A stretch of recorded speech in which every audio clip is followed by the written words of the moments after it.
etc. No soy pianista, pero ¿por qué comencé con estos acordes? Porque cuando Seattle Escribe me pidió para dar una clase sobre metáforas y figuras retóricas en general, enseguida me acordé de esta canción, que se llama, no sé si la conocen, en francés se llama Les Moulins de mon cœur.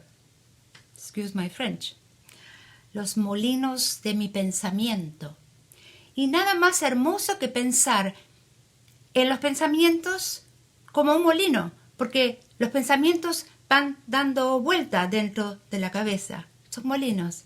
Esa es la belleza del lenguaje metafórico. Bienvenidos a la clase de figuras retóricas de Seattle Escribe. Las figuras retóricas, que en el latín se le dice o se le decía ars benedicendi, que quiere decir el arte del buen decir, son también llamadas las figuras literarias. Son lo que distingue un texto literario de otro que no es literario. Si tenemos, por ejemplo, un texto periodístico que utiliza figuras retóricas, imágenes, metáforas, oposiciones, antítesis, etc., se le llama periodismo literario. Si tenemos un texto científico que también incorpora ese tipo de figuras, bueno, no hay un nombre para eso, pero decimos, ¡ay, qué bien escrito que está! ¡Qué bien escrito! Me acuerdo de un libro que se llama The Gene, en inglés, el gen o los genes, de un autor que se llama Siddhartha Mukherjee. Un texto que vale la pena leerlo, no solamente por sus virtudes del punto de vista científico, es muy interesante, sino también por la manera en que está escrito. Pero, ¿por qué decimos que las figuras retóricas son tan importantes para la literatura? Bueno, por un lado, estas figuras tienen el poder de expresar algo con figuras. Quiere decir que representan una idea de manera oblicua y pictóricamente pueden mostrar algo que si lo escribimos de una manera muy llana, digamos, sin figuras, sin símbolos, nos llevaría mucho más tiempo, mucho más palabras. En vez, una metáfora explica todo con una imagen, ¿sí? Recordemos que el dicho que una pintura vale más que 1000 palabras. Eso por un lado. Por otro lado, las figuras retóricas le dan belleza al texto, le dan ritmo, le dan interés. No hay duda de que podemos escribir una historia de una forma literal y llana, pero siempre le va a faltar algo. Las figuras retóricas se usan tanto en la poesía como en la prosa. Hay algunas que son específicas de la poesía y otras que se usan de una manera o de la otra.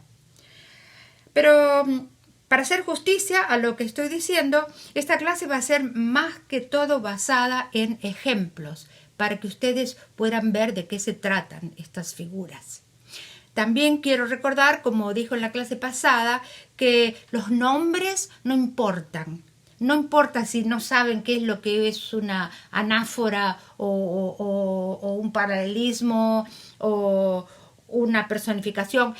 No importa. Lo importante es poder absorber la belleza de estas figuras retóricas en un texto y poder aplicarlo en nuestros propios textos. Empecemos con la que yo considero más importante, que es la metáfora. Metáfora en el griego quiere decir metáfora, es decir, más afuera, quiere decir más allá. Y tienen la virtud, como dije antes, de representar algo simbólicamente. Es una semejanza entre dos términos y uno de los dos términos es simbólico. La metáfora, y como otras figuras retóricas, han sido utilizadas desde la antigüedad, pero tal vez la más antigua de todas es hablar del río, significando la vida. La vida es como el río, porque estamos en medio de un río y el agua pasa al lado nuestro, son las horas que se van y que no vuelven. Pero no solamente, digamos, en la antigüedad literaria, ya en los albores de la humanidad se habían comenzado a usar las metáforas. ¿Por qué? Bueno, antes de responder por qué, les voy a mostrar algunas frases. Veamos estas. El hombre es de derecha. No te metas en mis asuntos. Me armé de coraje. El hombre está fuera de sí. Estudia mucho. No quieras quedarte atrás. Adelante con ese proyecto. Deja esos problemas de lado. Y encima de todo me vienen con esos problemas. Eso le pesa en el corazón. ¿Pueden ver qué es lo que tienen de común estas frases? También yo podría decir un calor aplastante, podría decir una novela pesada, un lenguaje colorido. Lo que tienen de común, las primeras que les mostré, el hombre de derecha, no te metes en tus asuntos, lo que tienen de común es que están utilizando un vocabulario que en su función primaria es específicamente espacial. Derecha, no te metas, ¿sí? Vamos adelante, déjalo de lado. Son todas expresiones espaciales. Entonces, si pensamos en el comienzo de la lengua, evidentemente todo era espacial. Teníamos que hablar de qué, de correr, de andar, de meterse, de lo que está derecho, lo que está torcido, lo que está atrás, y también de las sensaciones físicas, algo que es pesado, algo que es liviano, algo que tiene color, algo que no lo tiene. Y después se fueron aplicando a otras expresiones. Es la belleza del lenguaje. ¿Por qué? El lenguaje en sí es un sistema finito. O sea, si vamos a un diccionario tenemos una cierta cantidad de palabras, no son infinitas. Sin embargo, esa cualidad combinatoria que tiene el lenguaje, de combinar esto con aquello, hace que las expresiones sean infinitas. O digamos, creo que son infinitas, no sé, pero por lo menos crecen exponencialmente. Por eso es que están tan arraigadas en nosotros, porque comienzan con la parte física, con la parte de las sensaciones, y después se aplican para aludir a algo que no es lo mismo, pero que es semejante. Les voy a mostrar otras columnas y vamos a ver por qué en la literatura las metáforas son tan vigorosas. Vean las columnas A y contrástenlas con las columnas B. Y veamos qué tienen de común las frases de la columna B. ¿Cuál refuerza la idea? ¿Cuál intensifica la imagen? ¿Y por qué? Veamos.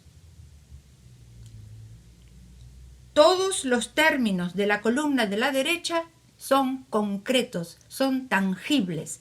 Tenemos las nubes, las estrellas, la madeja, los erizos, el poliedro.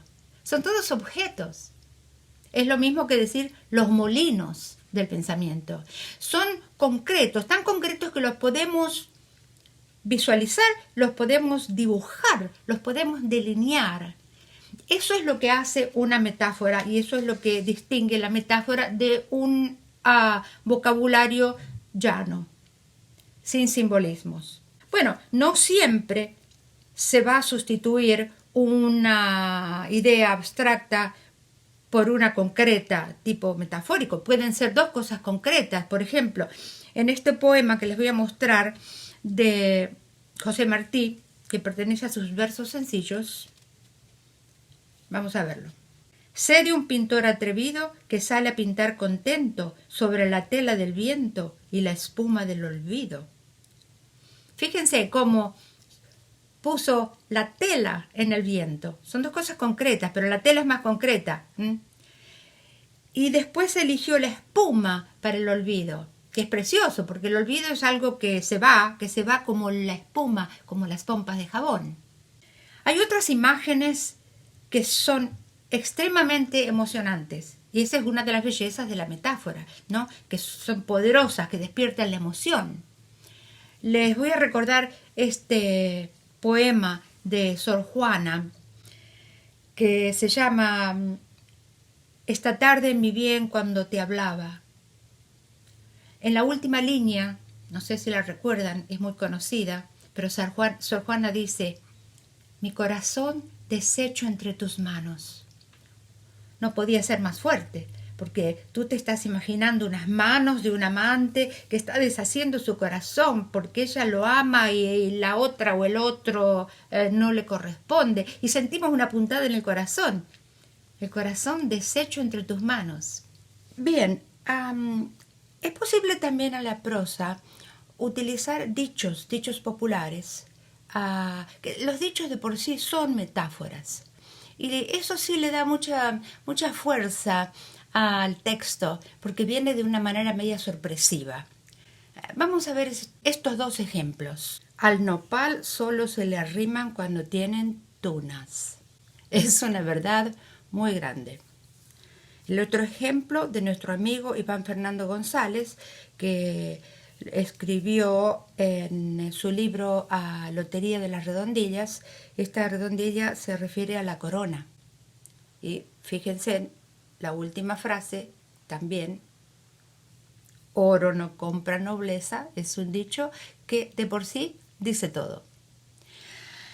Bien, si tenemos una historia que está basada en una sucesión de metáforas y de símbolos que significan todo más o menos lo mismo, estamos hablando de una alegoría. Por ejemplo, el poema Primero Sueño de Sor Juana es una alegoría, porque todos los símbolos que ella utiliza están representando algo que es la búsqueda del conocimiento. Utiliza una pirámide, el obelisco, después es un ente soñador que sube y busca algo y se transforma en un águila, y el águila que trata de escalar con sus garras los átomos del aire y por supuesto cae. Después se transforma en un barco que también cae, se destroza en astillas. O sea, son todos símbolos del buscador de conocimiento que quiere llegar a algo. Y bueno, y también los fracasos y los motivos del fracaso. Es una alegoría. Ahora vamos a ver otras figuras retóricas. Nomás les voy a dar una definición y vamos a ver el ejemplo. Aliteración. Este recurso no se basa en imágenes o palabras, sino en sonidos. Consiste en la repetición notoria del mismo sonido, sobre todo los sonidos consonánticos, en una palabra o frase. El ejemplo que se da en general es este de Rubén Darío: bajo el ala leve del leve abanico. Se juega con un sonido sibilante, recurrente, que es fácil pronunciarlo. Ahora, para saber si una aliteración suena bien, tenemos que pronunciarla en voz alta, porque puede ser que suene muy mal. Por ejemplo, esta. El pobre tipo lee la prosa con una pronunciación propia de un inmigrante. Suena muy mal. Mucho sí, PR pronuncia tipo prosa migrante. Es un trabalenguas. No nos sirve. Por eso hay que decirlo en voz alta, para ver si suena bien. Pero podríamos decir: la solidaria soledad que impuso el virus. Hay muchas veces ahí. Y es verdad, porque es una soledad, pero es solidaria, porque aquí estamos todos. En la poesía infantil es muy común usar este tipo de aliteración. Yo tengo en una colección de libros de poemas infantiles, que dice así. Bueno, es una de las estrofas de un poema bastante largo. Una de las estrofas dice: la llama de la montaña llora en mañana de hielo, porque el niño le dice que tiene cola sin pelo. Es un juego de consonantes. Pasemos ahora a la anáfora. La anáfora es la repetición intencional de palabras al comienzo de frases o versos, generalmente consecutivos. Es posible hacerlo en prosa, pero como siempre sin exagerar. Un ejemplo típico es el poema de San Juan de la Cruz. Oh noche que guiaste, oh noche amable más que la alborada, oh noche que juntaste amado con amada, amada en el amado transformada. ¿Sí? Vemos el comienzo, oh noche, oh noche, oh noche, 3 veces. También quisiera leer un poema de nuestra amiga Estela Moreno, que ya no está más con nosotros, pero en su ocasión me había pasado sus poemas. Este se llama El Norte. Vamos a verlo. Como ven, comienza con la misma forma gramatical: por tus errantes guaraches, por tu vocación de emigrante, por senderos fatigosos, etc. Otro poema muy bonito de Rosalía de Castro, la poeta de Galicia, que escribía tanto en español como en galaico portugués. Este refleja mucho el ambiente de la soledad de ese lugar en Galicia donde los esposos se iban por largas temporadas a la pesca y las mujeres ya vivían en una especie de matriarcado, pero el concepto de saudades del portugués viene de ahí. Vean este poema. Tejí sola mi tela, sembré sola mi naval, sola voy por leña al monte, sola veo arder el lar. Calla, tórtola, tu arrullo, ganas de morir me da. Calla, grillo, que si canta siento negra soledad. Otra figura retórica es la antítesis. La antítesis es un pensamiento que de alguna manera es opuesto a otro, pero sin llegar a la contradicción. Emplea palabras antónimas o frases de significado contrario y a veces estructura gramatical similar. Por ejemplo, podemos decir: errar es humano, perdonar es divino. Aquí hay un poema de Lope de Vega que retrata muy bien lo que es una antítesis. A mis soledades voy, de mis soledades vengo, porque para andar conmigo me bastan los pensamientos. No sé qué tiene la aldea donde vivo y donde muero, que con venir de mí mismo no puedo venir más lejos. Si se dan cuenta, la antítesis de voy, de vengo, de vivo, de muero, de mí mismo, de más lejos. Otra figura es la comparación o el símil, que compara dos términos que se asemejan, pero en alguna cualidad, pero están siempre conectadas con una palabra como igual a, o como, semejante a. Por ejemplo, podemos decir: la luna con su cara de piedra. Los pajarillos se alineaban en el cable como clientes en la barra de un bar. Se sintió abandonado como un náufrago sin tabla salvadora. Desde lo alto se veían las calles de la ciudad brillando como ríos de luces. ¿Sí? En todos estos ejemplos dice cómo. Es una comparación. En un poema de Huidobro también se puede ver cómo él compara a la luz vacía como aquel que abandonó su casa, o un ojo tan casto como la muerte que lo aduerme. ¿Sí? En la prosa se usa muchísimo la comparación, pero tenemos que tener cuidado de no usar comparaciones trilladas, tales como las pestañas como flechas, los ojos como luceros, o la boquita como una flor, etc. Hay que usar la imaginación. El hiperbatón es una inversión o transposición donde se altera el orden lógico de las palabras. Y de esto hablamos bastante en la clase del 1 de marzo sobre cómo construir oraciones. Aquí les voy a dar ejemplos poéticos. Becker dice: yo quisiera escribirlo del hombre domando el rebelde mezquino idioma. Lo que está diciendo es que quiere escribir el rebelde mezquino idioma del hombre, domándolo. Otro ejemplo de Garcilaso, la égloga número 3, dice: con tanta mansedumbre el cristalino Tajo en aquella parte caminaba, que pudieran los ojos el camino determinar apenas que llevaba.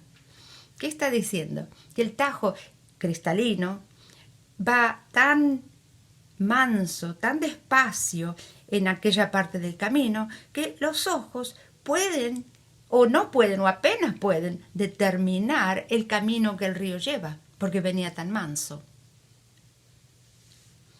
Y este otro de Fray Luis de León: del monte en la ladera por mi mano plantada tengo un huerto, que con la primavera de bella flor cubierto ya muestra en esperanza el fruto cierto. Sin duda está diciendo que tiene un huerto en la ladera del monte que fue plantado por su propia mano, que con la primavera, cubierto de flores, muestra con esperanza el fruto cierto. La hipérbole es un aumento o disminución de una característica, física o no, para dar énfasis a la imagen.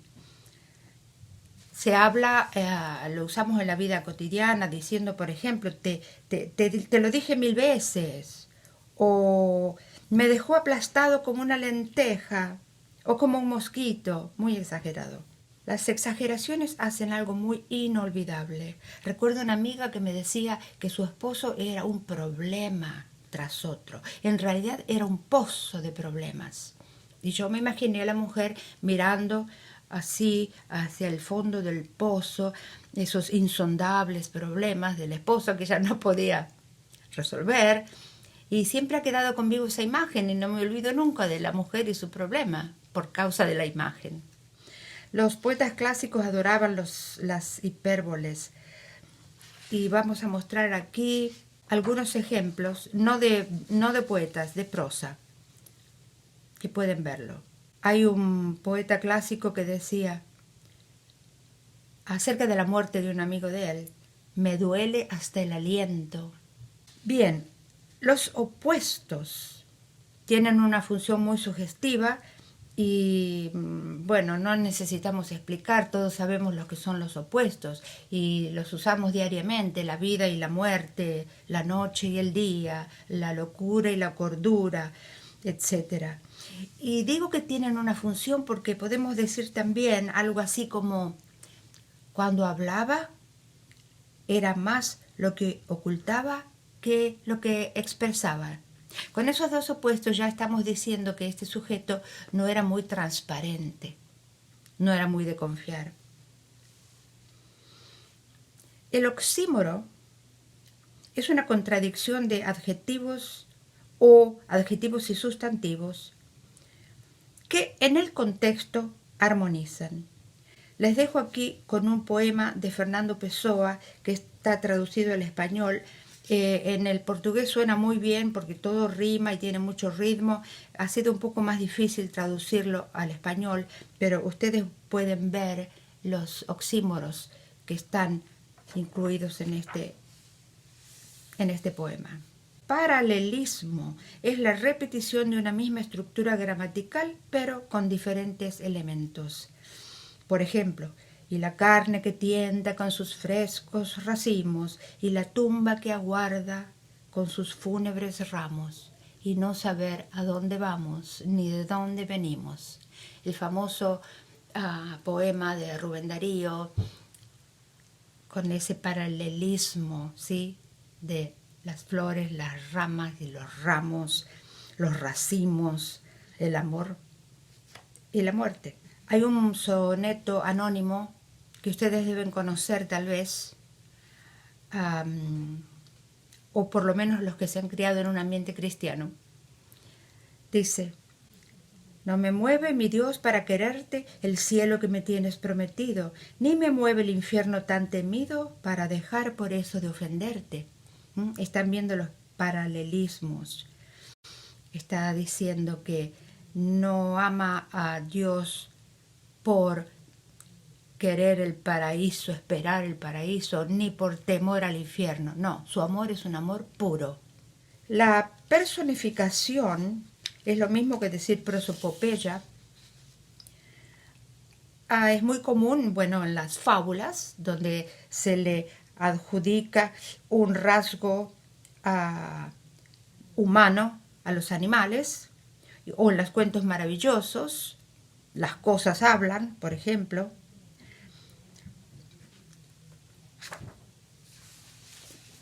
Lo usamos también en el lenguaje cotidiano, por ejemplo, un árbol que me arrulla, o escucho reír a las estrellas, o el palpitar de los átomos en el aire. Podemos decir, la noche nos persigue, el agua canta sobre las piedras, la luna me habla de ti. Bueno, no es que podemos decirlo, no lo usamos en nuestro lenguaje hablado, pero sí en nuestro lenguaje literario, en la prosa. Julio César Torres tiene un poema donde dice: las bellas pinturas que acarician nuestros ojos. Esa es una personificación, ¿sí? Porque adjudicar a una pintura la capacidad de acariciar es una prosopopeya. Tenemos también las repeticiones y las enumeraciones de palabras, de conceptos, de formas gramaticales. Góngora, en un soneto muy conocido, termina diciendo acerca de la vida humana, cómo terminamos. Él termina diciendo: en tierra, en humo, en polvo, en sombra, en nada. Y Sor Juana también lo hace en un soneto de ella que dice: es cadáver, es polvo, es sombra, es nada. Esto en la poesía también lo podemos usar en la prosa, pero antes le voy a mostrar otros dos poemas de dos personas conocidas. Uno es Emanuel Arjona, que dice, pueden verlo, y el otro poema es mío, es decir, es un fragmento de un poema largo sobre la evolución, que se llama Yo soy algo más. Soy ojos de ciervo y garra del puma, aguijón de abeja y pies de 100 pies. Soy paja del nido, soy pico, soy pluma, murciélago, cobra, caballo y mandril, pero hay algo más. Y por último les quiero mostrar un párrafo de Saramago en su novela La caverna. Como ven, es una sucesión de objetos físicos que termina por abrumarnos, pero seguramente esa es la intención del autor. Finalmente, hablemos de la sinestesia. Quiero primero que vean los ejemplos. ¿Qué tienen en común estas figuras? Tienen en común la atribución de una sensación a un sentido que estrictamente hablando no le corresponde. ¿Por qué? Porque un olor no tiene peso, un color no tiene sabor,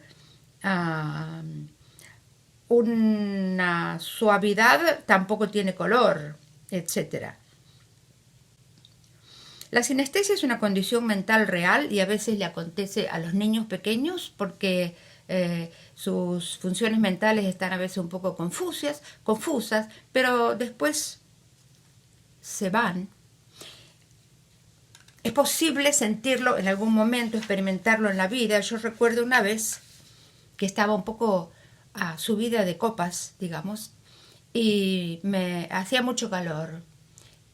Y me recosté en la parte de atrás del coche y puse la radio y escuché una fuga de Bach, pero en realidad no la escuchaba, la veía. Pude ver, de acuerdo a las vibraciones de los sonidos, cómo cómo esas líneas se expandían, se hacían más gordas, se hacían más finas, subían, bajaban, etc. Fue una visión de la música. No estoy aconsejando que se emborrachen para tener esas visiones. Tampoco es necesario para escribirlas. Sabemos lo que es la sinestesia y podemos usarla en nuestros textos fácilmente. Quevedo decía en un poema: escucho con los ojos a los muertos. Luis de Góngora decía: con un terciopelado estruendo. Y Juan Ramón Jiménez: en el cenit azul una caricia rosa, es de oro el silencio, la tarde es de cristales. Bien, con esto ya tenemos una idea de qué se tratan las figuras retóricas. Me gustaría que buscaran en sus borradores, que ya tendrán de su cuento, y escogieran algún párrafo donde contenga alguna de estas figuras, una o varias de estas figuras retóricas. Y por favor nos lo mandan, que va a ser un placer darles nuestro comentario y ayuda si se presta. Muchas gracias y hasta allá.